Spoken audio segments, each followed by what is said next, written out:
Let's talk about this mentoring process that that we've invited you to be a part of. We've given it a sophisticated name: prayer, leadership, continuing education. And our desire is that 3 to 12 churches, the optimum would be 4 to 7, come together once a quarter in the same room for about 2 hours and 15 minutes or so, to receive materials on prayer, watch the videos we've produced, but more importantly, engage in a mutual discussion. Learn about new resources that might be available to help your church and your prayer ministry. And then talk with one another. This is what we did. This is what we're doing. Because you need somebody outside yourself.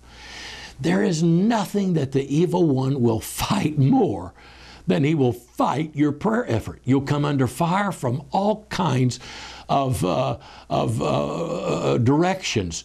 The battle with the world, the battle with the flesh, and the battle with the evil one himself. So you need an outside source. Pastors need that connection.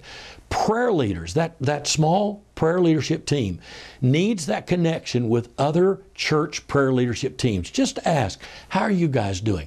You need the good stuff. We had a great breakthrough at our last prayer meeting. You need the bad stuff.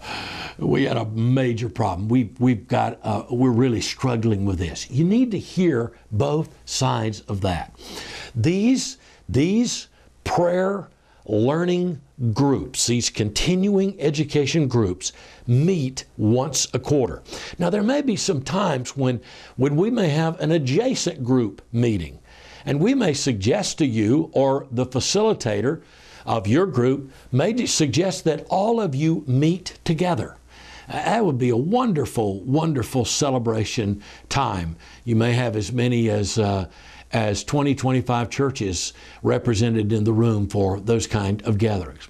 Now, what do you do in between these quarterly times? Well, month one is this multi-church, multi-congregation envisioning time when the groups meet face-to-face. Month two, we're going to recommend that you get in triads and quads.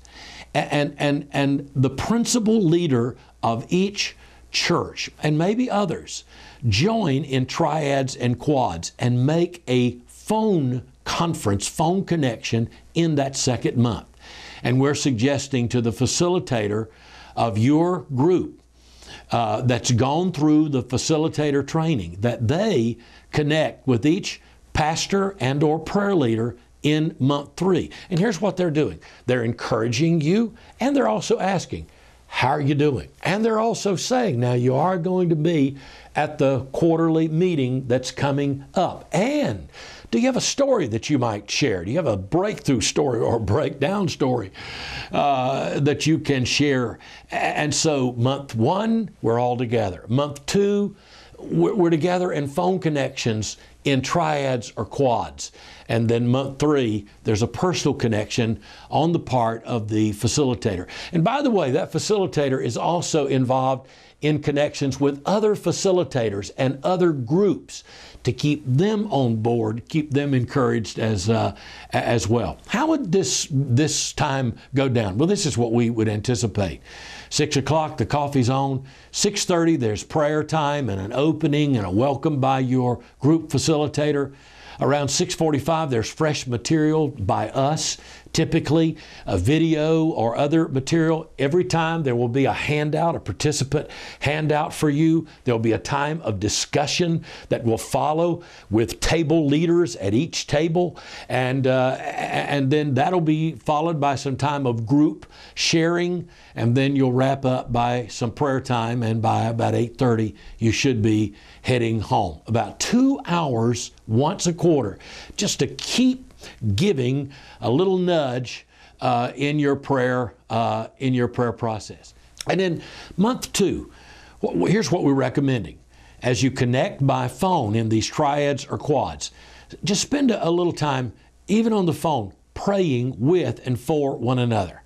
And in each triad or quad, there should be a leader, a peer leader appointed. And the facilitator will make sure that they get important items to review. So there'll be a review of new items, new things of discussion. And it may be going back to what was talked about in the meeting the month prior. There'll also be a little show and tell time. This is a little more personal because there are fewer people on the line. How are you really doing? What's really going on? Are you encouraged? Are you overwhelmed? Are you discouraged? And this is the time when we hope the primary leaders from each church will encourage one another and then pray with one another and say their farewells until the next quarterly meeting. Let me say this again in a little different way. This is time for ventilation. What's going wrong in your prayer process? This is a time for diagnosis. Why is it going wrong? Why is it going right? This is blameless focus. We're all learning in this process. And then who do I need? Who do you need to get you back on track, to refix, refocus, to restore, to get you moving again? And then the how question: how do you move forward? What's your next step? And then when? What's your sequence? You need to do this, then this, then this. What, why, who, how, and when. Those are the kind of key questions you want to ask one another. What's going on? Why is that happening? Who is involved? Who needs to be involved? How do you think you fix this? When are you going to do that? When's your timeline? What's the sequence of that? Those are the questions that you want to be asking one another. Listen, it's all about relationships. So in that month three, we want that mentoring leader, that training facilitator, to make a direct contact with the pastor and or prayer leader, whatever you designate, and have a little one-on-one time. And there may be in every group phantom churches that drop out, and we want to keep them involved. We want to encourage them to get back on the prayer training wagon. The typical prayer leadership team in a local church will fall apart 3 times before it gels.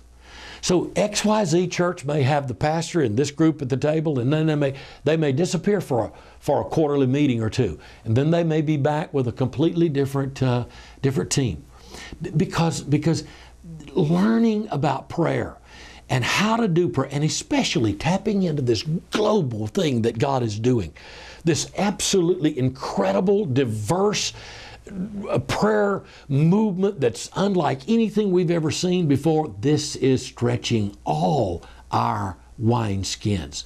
So there may be some phantom churches that don't show up for the quarterly meeting that we want to keep engaging. So we're asking that prayer trainer, that facilitator, to connect with every church privately in that month 3 before you come back to the next meeting.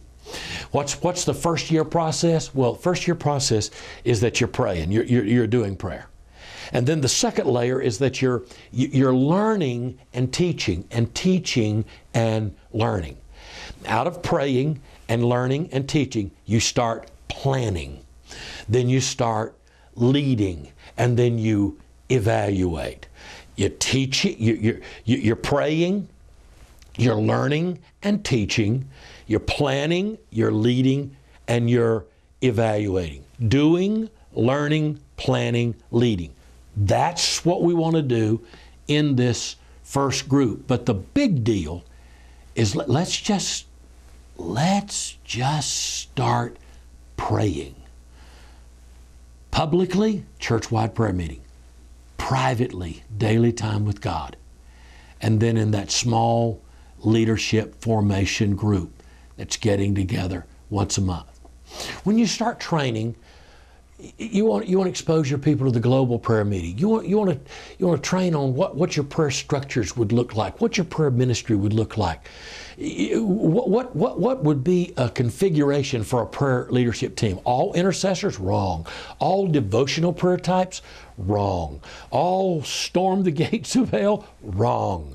You want variety in your prayer leadership team. You want to talk about forgiveness and prayer and worship and intercession and children and prayer and child intercessors and the global children's prayer movement and the family altar and spiritual warfare. And how do you read a city and how do you create lighthouses of prayer in your neighborhood and how do you create prayer partners with the pastors and how do you create prayer pit crews for every ministry and ministry leader in your church? What about healing teams? What about soak-in prayer teams? What about prayer counseling teams? What about prayer walls? What about prayer chains? My goodness gracious. 3 to 5 years. Take a deep breath. Don't try the rapid ascent. Try the slow approach and stay at this process. We're recommending a commitment of 36 months. 12 of these quarterly meetings minimum. Stay with us for 36 months. And each time we come together, we'll emphasize one typically of these different 4 dimensions of prayer. Personal prayer, at-home prayer, the church at prayer, intercession, prayer evangelism.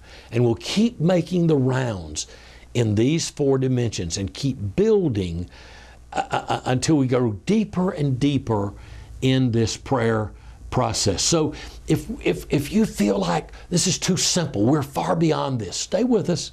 We'll get to the deep water, but we don't want everybody to jump off the deep end at one time. We want to move through this together. And if you feel like you're far beyond this, maybe you can become a mentoring group to another group that's just starting. Why don't you take a moment and talk about the process that we're calling you to engage in? Have you become a part of the Praying Church movement? For more information, visit www.projectpray.org/PLCE. Looking for more resources? Visit www.alivepublications.org. This video is produced by Alive Ministries Project Pray in connection to the Praying Church movement and the Prayer Leaders Continuing Education effort. If you would like to contact us, please address all mail to Alive Ministries Project Pray, P.O. Box 1245, Kannapolis, North Carolina 28082, or email us at info@projectpray.org, or call toll free at 855-842-5483.